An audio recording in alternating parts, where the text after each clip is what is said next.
嗨，大家好，我是Leo。今年在潮鞋市场上有两双被誉为鞋王封号的潮鞋，一是美津浓的 Web Prophecy Mark， 一是 Non-Native 跟亚瑟士联名的 Geo-Terran Gore-Tex。本来想说应该是跟这两双鞋无缘的，没想到很幸运的分别在国外网站捡到架上最后一双的 Non-Native 联名，以及在双11的抢购激战中点到 Web Prophecy Mark。今天的影片呢，就带大家来看看到底这两双鞋厉害在什么地方，究竟哪一双才是年度鞋王呢？Geo-Terran 是2024年亚瑟士以城市越野跑鞋为概念所推出的全新产品线，虽然定位是休闲款，但在细节中加入地形等高线的元素，将户外山系的风格融合至日常穿搭中。上市1年以来呢，从最早的 Kiko 配色多款联名的推出，似乎并没有引起市场太多的注目，一直到 Gore-Tex 版本推出 Non-Native 的联名公布之后，才真的比较有讨论度，也被网友们称为是今年的联名之王。这次的 Non-Native 联名呢，虽然说有使用特别的白色外盒，但实际上也只是在鞋盒正上方印上了 Non-Native 跟亚瑟士的品牌名而已。Geo-Terran 的鞋身设计呢，承袭自越野跑鞋 Geo-Fuji Trabuco 的血统，因为是防水 Gore-Tex 版本的关系呢，以麂皮取代普通版本的合成皮革以及热压贴条，增加更多的细节。鞋身的前头呢，采用了深棕色的麂皮搭配灰银色的线条，前掌布料呢是防脱水的网布，再搭配 TPU 的材质，勾勒出不同的区块。鞋侧的部分呢，是采用明色的防脱水布，内外侧虽然说是同色系，但有深浅色的差异。在鞋子上面呢，有一块皮革压出亚瑟士以及 Gore-Tex 的字样，鞋舌最上方呢则有一个拉环，方便穿脱时使用。鞋带孔的部分呢也有一些很细节的呈现，在最上方的两孔呢有加了钢圈保护，应该是为了防止变形并延长寿命。这次除了鞋身上的细款浅棕色越野风鞋带之外，也另外附了一双深棕色的鞋带，供使用者搭配替换。虽然说改成细版的原鞋带，但绑的时候呢还是要尽量的拉紧，不然就会很容易松脱。这边亚瑟士虎爪呢采用的是立体的麂皮贴合，这也是 Geo-Terran 特别版本才会有的立体式双层设计。两侧的鞋身上面呢可以看到银灰色的等高线涂布，让比较单一的色调更增加了一些细节的呈现。后跟的部分呢则是以浅色的区块来搭配，除了在麂皮印上 Geo-Terran 的字样之外，在鞋后跟呢也可以看到亚瑟士跟 Non-Native 的品牌字样。后跟的区域呢也使用了灰银色的线条，增加配色层次的丰富性。脚踝的部分呢一样使用防泼水布料当做外层，鞋垫的部分呢也是一样的防泼水材质，并有两个品牌的印制作为此次联名的象征。取出鞋垫之后呢，就可以看到鞋子内侧有黑色的 Gore-Tex 材质涂布，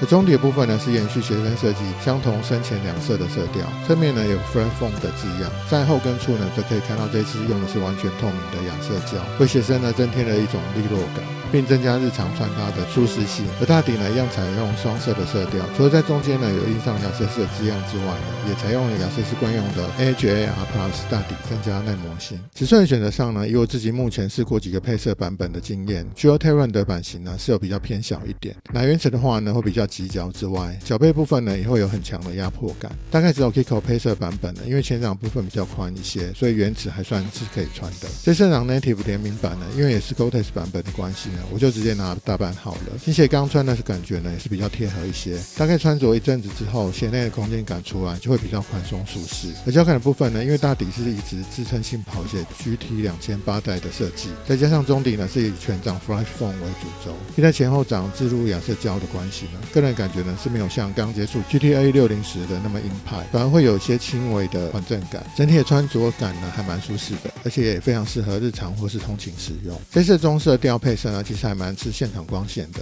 在光线呢比较不明亮的地方呢，会觉得这一款鞋的配色很暗沉，如果光线充足的话，连麂皮的深浅质感呈现都可以一清二楚，算是很符合秋冬季的配色设计。搭配的部分呢，因为整体的色调是比较适合秋冬的色系，不管是卡其裤或是机能裤，只要是彩度比较低的色系呢，应该都能够无脑的搭配。Non-Native 官方提供的穿搭照呢，也都以美拉德配色为主，算是很日常而且百搭的一双。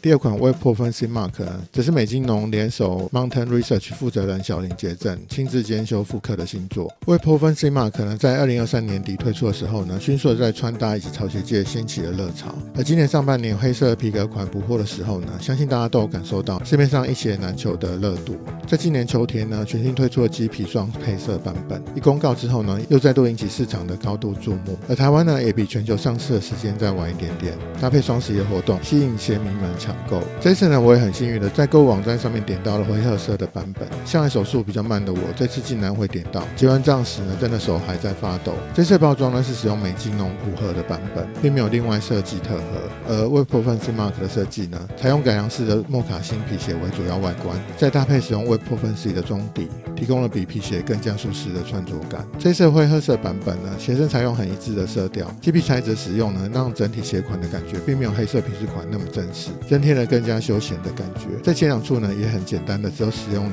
条缝线的设计，而在鞋口的地方呢，也有在布料上增加了格纹，增加鞋身设计的细节感。而鞋口部分呢，跟一般的休闲鞋比较起来呢，其实是略小了一点点。内层结构呢是采用美津浓 Sky Meadow 的设计，大幅提升鞋款的贴合感跟舒适度。而中底呢，使用是 Web Performance 的独家鞋底技术，以及 Infinity Wave 的中空结构板，减少中体塌陷呢跟鞋子放久会粉化的风险，提供更加的舒适性和稳定度。此外呢，鞋底呢也使用棕色的耐磨橡胶材料 X10， 耐磨性呢比普通的橡胶高出约 80%， 确保呢在不同环境下都能够保持耐用性。而选色上面呢，也跟鞋身属于相同的色系，完美呈现美津浓对于 Web Performance Mark 的传统与创新概念。除了跟鞋身一样的灰褐色鞋带之外呢，也另外附了一款白色的扁平鞋带，让使用者呢可以根据个人的穿搭风格自由的搭配。我个人是觉得呢，鞋后方这一块亮面塑胶地方是整体比较特别之处，远远呢就可以看到它反光而闪亮。如果改成雾面的版本呢，不知道整体的质感呢会不会比较统一一些呢？而尺寸部分呢，原先Web Performance的版型呢就会比一般美津浓的鞋型都要略小一点点。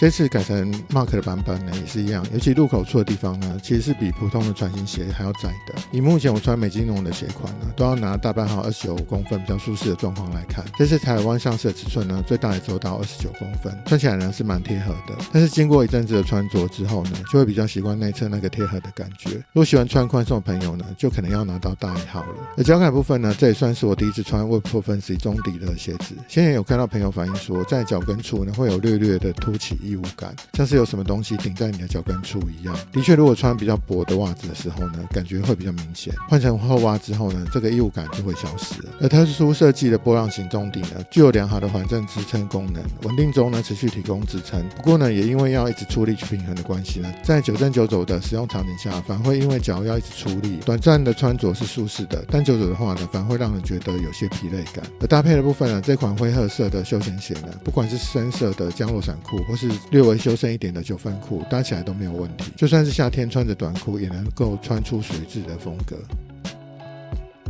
谁才是年度鞋王呢？总的来说的话呢，我个人觉得 Non-Native 的 Geo-Terra 联名版本呢，不管在材料选用以及颜色的搭配，都再的让我们体会到联名款该有的细节呈现。毕竟也是花了1年半的时间在设计，就算不穿拿在手上静静的欣赏，也会让人一再的赞叹每个细节的小巧思，更不用说实际穿着时的舒适感。这是一款会让人在秋冬想不断出行的款式。而美津浓的 Web Performance Mark 呢，这个灰褐色的色调以及特殊处理的基皮呢，就比较耐脏之外，它也提供了更多的搭配场景，可以正式也可以休闲，更不用说那个镂空的中底设计，一定是上街时最吸睛的展现。你觉得哪一双才是年度鞋王呢？欢迎留言跟大家一起分享。如果你喜欢利友的开箱影片，也别忘了帮我按赞、订阅、分享，也欢迎追踪我的 Instagram， 接受更多新鞋发售的讯息。那我们下次看见，拜拜。